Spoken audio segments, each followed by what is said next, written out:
来继续来看台北市一间产后护理机构爆发着可动婴仔的事件，护理人员饲牛奶，硬甲牛奶管甲钱落婴仔的喙孔。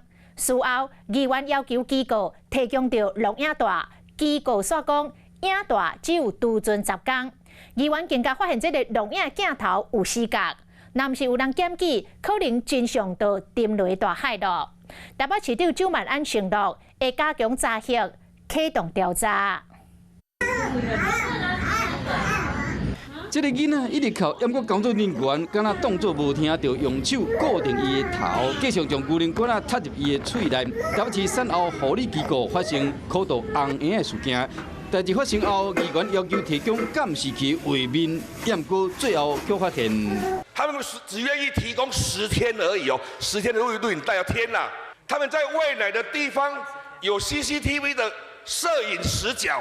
议员讲，代志发生伫今年4月，验过业者监视器画面，敢若保存10天。画面的死角恐惊互机构透过卫生局检查，若是讲有人检举，这个可度红仔事件，恐惊永远无人知。这对吗？没有爱心就不要当保姆嘛。这个我们会来严格稽查哦。那议员刚刚提的这些，我们依法该怎么办就一定怎么办。市长该加强，我们一定要求。市政府人员嘛出面讲起了当初客载的情形，针对护理人员可能牵涉到可度红仔行为，社会局嘛已经开始调查。监视录影器的画面行为认定为不安全的照护行为，后续将依护理人员法予以裁处。那至于是否涉及到新生儿虐待一案，由本府社会局已进行相关的调查。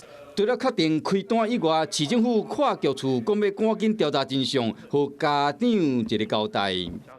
Hello， 我是雷亚，想要抢先掌握最及时的新闻资讯吗？赶快订阅、按赞、开启小铃铛，锁定华视新闻 YouTube 频道。